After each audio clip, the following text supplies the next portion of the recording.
The hum of the aircraft filled the cabin, a soft vibration running through the seats as passengers buckled in, preparing for what was supposed to be a routine flight from Boston to Seattle. The crew moved with practiced efficiency, stowing bags, checking belts, offering polite smiles. At seat 14B, Clara, a young nurse with tired eyes and a calm presence, sat still, her hands folded in her lap.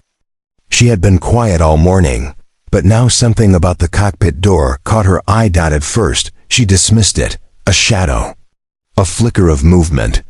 Maybe just a crew member checking controls, but then a sensation rippled through her sharp, unshakable. Every instinct screamed that something was wrong. The captain's voice came over the intercom. "Cabin crew, prepare for departure." The plane began to taxi. Clara's breathing quickened. Her pulse thudded in her ears. She could not explain it. There was no visible threat, but the feeling was overwhelming. And then, she stood. "Stop the plane right now." Clara's voice rang out across the cabin, slicing through the low murmur of passengers. Heads turned. Conversations stopped. A flight attendant froze mid-step, eyes wide. Clara was pointing toward the cockpit, her arm trembling, her face pale as if she'd seen a ghost. "Ma'am, please sit down," the attendant said quickly, trying to keep her voice low. But Clara's eyes were locked on the door to the flight. "Deck, something is wrong," she said firmly, her voice shaking but steady. "I'm not imagining it. Open that door, now." The plane rolled forward on the runway, gaining speed. The PTWO flight attendants stepped forward, their training telling them to de-escalate. But Clara stepped back, her voice louder now. "Listen to me, if we take off, people will die." That sentence stopped everyone cold. The lead attendant grabbed the intercom. The captain's voice came through, sharp and annoyed. "What's the situation back there?" Clara didn't wait for permission.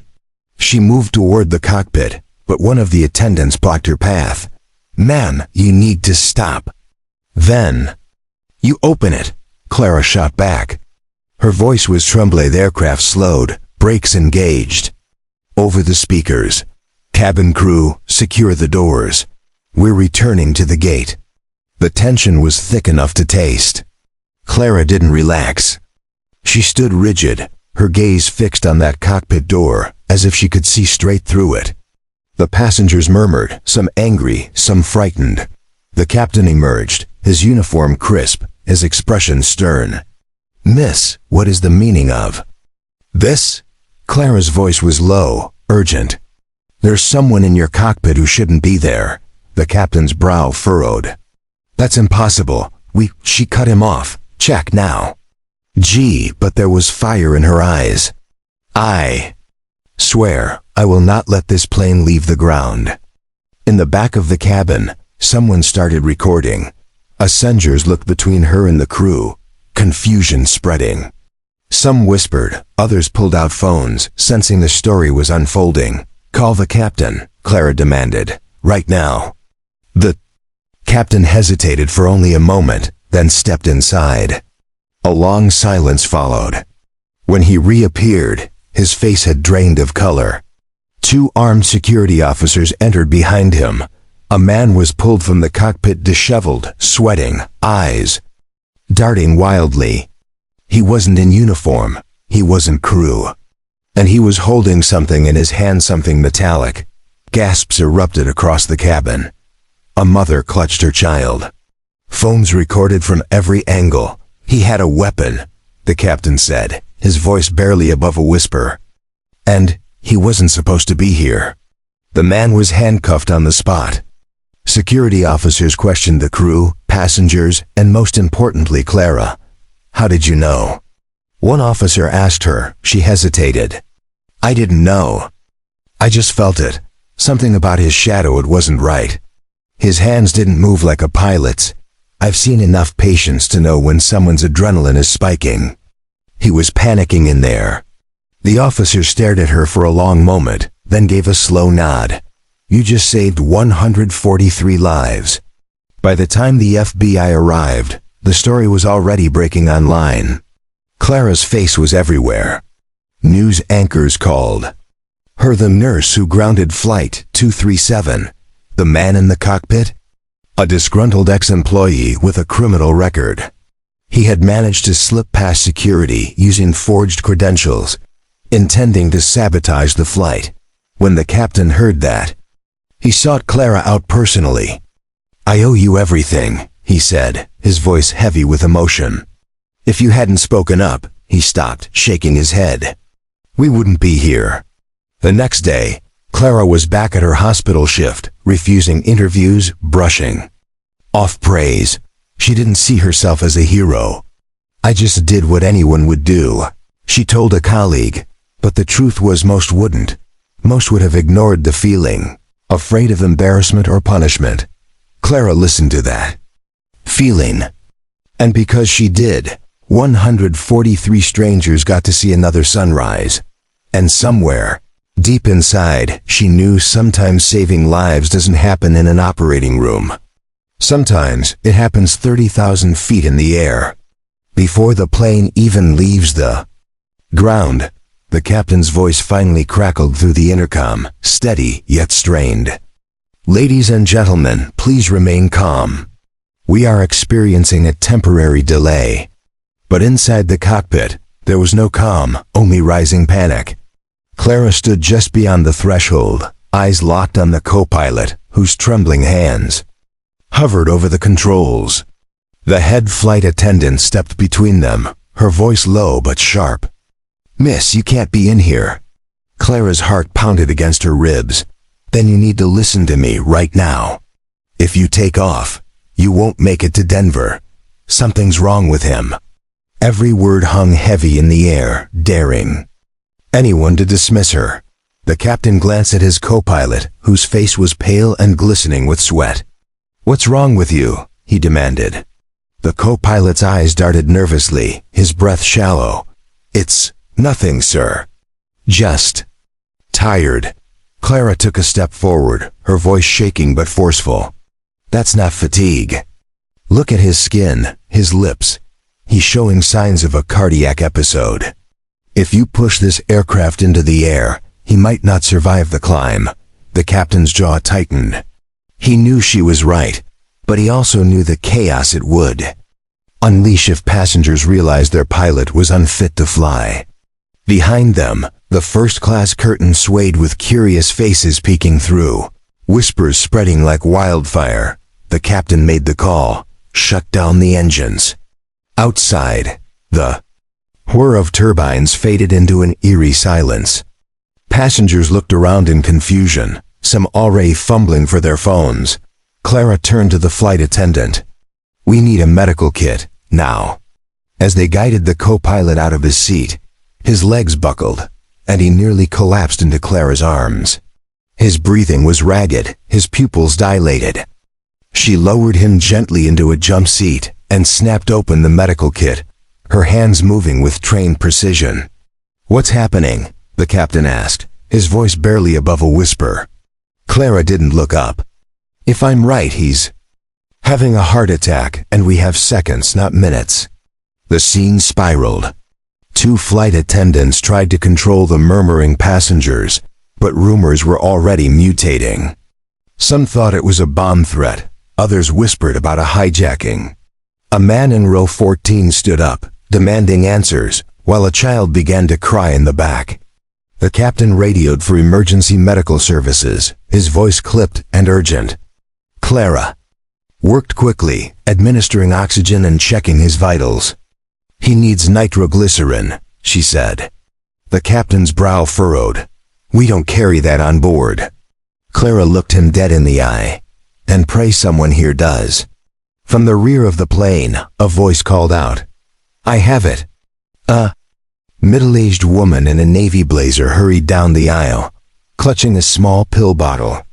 "I'm a cardiac nurse," she said breathlessly. Clara's relief was visible, but she didn't slow down. "Perfect.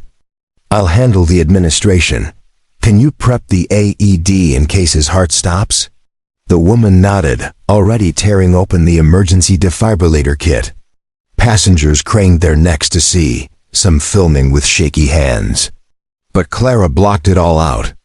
All she could see was the man before her, the fragile thread of life, flickering in his chest. The co-pilot's lips had gone an alarming shade of bluish-gray, his chest rising in uneven bursts. Clara popped the nitroglycerin tablet under his tongue, speaking in a calm, firm tone. Let it dissolve. Don't swallow. His glassy eyes blinked slowly, as though each movement took effort. The other nurse knelt beside her, opening the AED case and pulling out the pads, her hands steady from years of practice.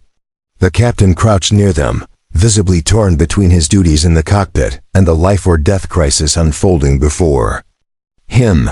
"Amy is on standby," he muttered, "but we're still waiting for clearance to move the plane back to the gate." Clara didn't even look up. "Tell them to hurry. If his heart stops before they get here, our only chance is this. AED and luck." Though the plane was stationary, the cabin felt like it was shaking. Whispers turned into arguments in the rows behind them.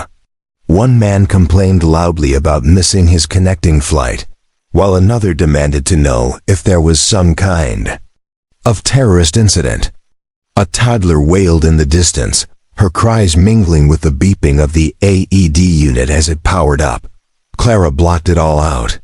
Her fingers pressed against the co-pilot's neck, feeling the thready, inconsistent pulse. She recognized the rhythm, or rather, the terrifying lack of one. She met the other nurse's eyes, and no words were needed. They both knew he was one step away from cardiac arrest. And yet, in the midst of chaos, Clara's voice stayed steady. "You're going to be okay. Just breathe. Stay with me. It happened." The cabin was now dead silent, except for Clara's counting, the AED's voice prompts, and the dull thud of her palms hitting the co-pilot's chest. The captain stood frozen for a moment, before snapping into action, turning to the lead flight attendant. "Get the paramedics to meet us at the jet bridge, and tell ground control this is life-critical." She sprinted toward the front of the aircraft. Meanwhile, Clara's arms burned from the effort, but she didn't let up. She knew that for every minute without a heartbeat, the chance of survival dropped sharply. After 30 compressions, she nodded to the nurse, who delivered another shock. This time, there was a flicker, a faint blip on the AED screen. Clara's breath caught. "Come on, don't you dare quit on me." A shallow gasp escaped the co-pilot's lips, his chest rising just enough to signal that the shock had worked. Clara quickly shifted back to oxygen support, guiding the mask over his mouth and nose. "That's it. Breathe, just like that." His eyelids fluttered weakly. Around them, passengers exhaled in collective relief. Though no one dared to cheer, it was too soon. The captain crouched beside Clara. "We're being moved to a priority gate." 4 minutes out. She nodded, not taking her eyes off the man's face. In her mind, 4 minutes was both a gift and a danger, enough time to stabilize him, but also enough time for another arrest if his condition worsened. The moment the plane docked, the cabin doors swung open, and 2 paramedics rushed in with a stretcher. They moved with swift efficiency, their eyes scanning the scene. Clara gave a rapid-fire handover. Male, mid-40s, acute myocardial infarction, went into arrest. 2 shocks delivered, pulse restored, currently breathing shallow on supplemental oxygen. The paramedics wasted no time transferring him, their movements almost a blur. As they wheeled him toward the exit, the co-pilot's hand twitched, briefly brushing Clara's wrist. Whether it was intentional or reflex, she didn't know, but she took it as a silent thank you. The captain lingered at the aircraft door, speaking quietly with airport security and the airline's medical liaison. Clara stood off to the side, catching her breath, her hands still trembling. A young man in business attire approached her. "Excuse me, miss, are you a doctor?" She shook her head. "Nurse." His brow furrowed. "Then how did you know?" "Before anyone else," Clara hesitated. The truth was complicated. She had recognized the early warning signs, the moment she saw the co-pilot entering the cockpit before takeoff. Signs most people wouldn't notice unless they'd seen someone die from them before. And Clara had. More than once. When the last passenger disembarked, the captain approached Clara, his expression unreadable. "Walk with me," he said. They stepped into the quiet jet bridge, the smell of jet fuel faint in the air. "You saved his life," he began. "But I have to ask, what made you so certain?" Clara met his gaze, her eyes steady. "Because I've seen this before. My brother, he was a pilot too." The captain's brow lifted, but before he could respond, a uniformed airline investigator appeared, clipboard in hand. "We'll need to take statements, both of you." Clara sat in the small, windowless operations room, a cup of lukewarm coffee in her hands. Outside, she could hear muffled voices, officials discussing flight delays, rerouting passengers, and the incident that had just unfolded. But one phrase kept floating through: unfit for duty. The co-pilot had apparently been cleared for the flight despite recent hospital visits, something that shouldn't have happened under strict aviation protocols. Clara's gut twisted. She had saved his life, but what she'd stumbled into might be bigger than just a medical emergency. And she knew this wasn't over. When the airport medics wheeled the co-pilot away, the terminal seemed unnaturally quiet. Dozens of passengers stood frozen, clutching their carry-ons, as if moving might break the fragile stillness. Clara sat off to the side, her hands clasped so tightly her knuckles turned white. The captain approached slowly, his hat now in his hands. "You saved his life," he said quietly, almost as if afraid the walls might overhear. Clara shook her head. "I only stopped the plane." But he never should have been in that cockpit. The captain hesitated, then leaned closer. "You're right. And what you don't know is, this wasn't the first time." His words hung heavy, chilling her to the bone. They found an empty conference room, its fluorescent lights buzzing softly above. The captain closed the door and set his hat on the table. "He's been hiding his condition for months," he admitted. "Management didn't want to ground him because we're already short-staffed." Clara stared at him, her chest tightening. "So you put 200 lives in the hands of a man who could drop dead mid-flight?" He winced, but didn't deny it. "It wasn't my call. But now, with you as a witness..." He trailed off, his eyes darting to the window as though someone might be listening. "They'll have no choice but to answer for it." Clara was escorted to a small windowless office in the airport's administrative wing.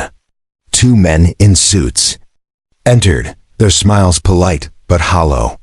"Miss, thank you for your quick thinking today," one began, sliding a clipboard toward her. "Just a standard statement so we can wrap this up." Clara glanced at the form.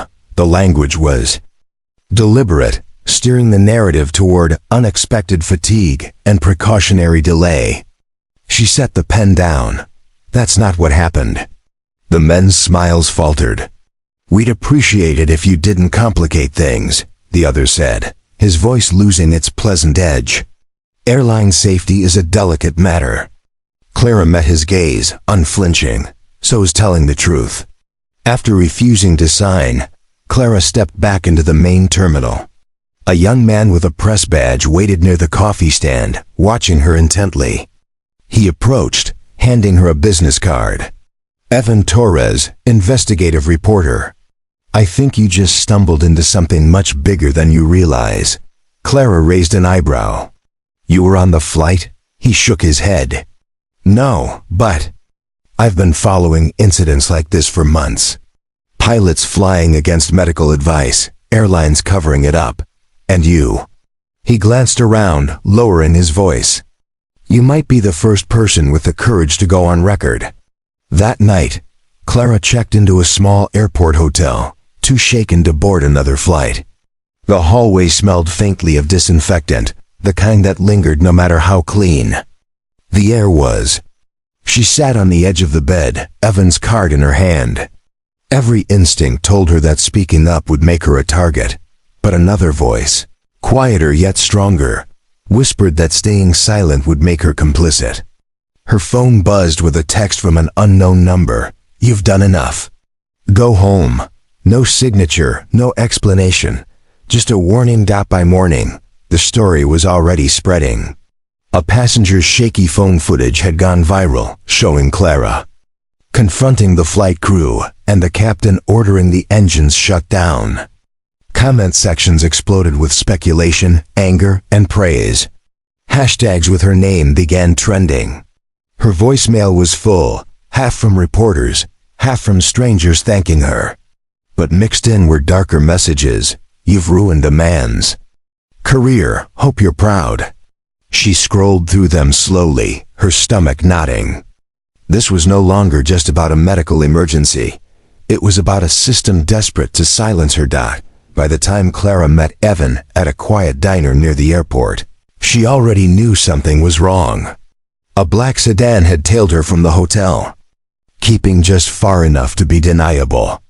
Evan slid into the booth, his laptop open to a spreadsheet of flight incident reports. "These are just the ones we've confirmed," he said. Dozens of near misses, medical emergencies, and unexplained landings, all buried in internal memos. Clara felt the weight of it pressing down on her. "So this is bigger than one sick pilot?" Evan nodded grimly. "Much bigger. And if we dig, they'll come after us both." Clara's pulse quickened when the investigator slid a small USB drive across the table. "This," he said quietly, "is from the cockpit audio in the hour before you intervened." Clara hesitated before picking it up, the weight of it feeling heavier than it should. The man continued, "What you heard in that cockpit wasn't just confusion. There were words. Someone gave instructions to your co-pilot, instructions that don't belong on a flight deck." The fluorescent light above hummed faintly, filling the silence between his sentences. Clara's mind raced. Could this be connected to the faint, unnatural rhythm she'd seen in the co-pilot's breathing? Something in her gut told her this was no random incident. Before Clara could ask more, the airline official leaned forward, his voice barely above a whisper. "We can arrange for you to walk away from this. No questions, no statements. A generous compensation for your discretion." The room felt colder, the air thick with unspoken threats. Clara stared at the offer, her mind flashing back to the co-pilot's pale, clammy skin, to the moment she shouted to stop the plane. She thought of the passengers, the families, the children, who had no idea how close they might have been to disaster. "If I walk away," she said slowly, "what happens to the truth?" Neither man answered. That silence told her more than any words could. Hours later, Clara stood alone outside the terminal, the weight of her decision pressing on her chest.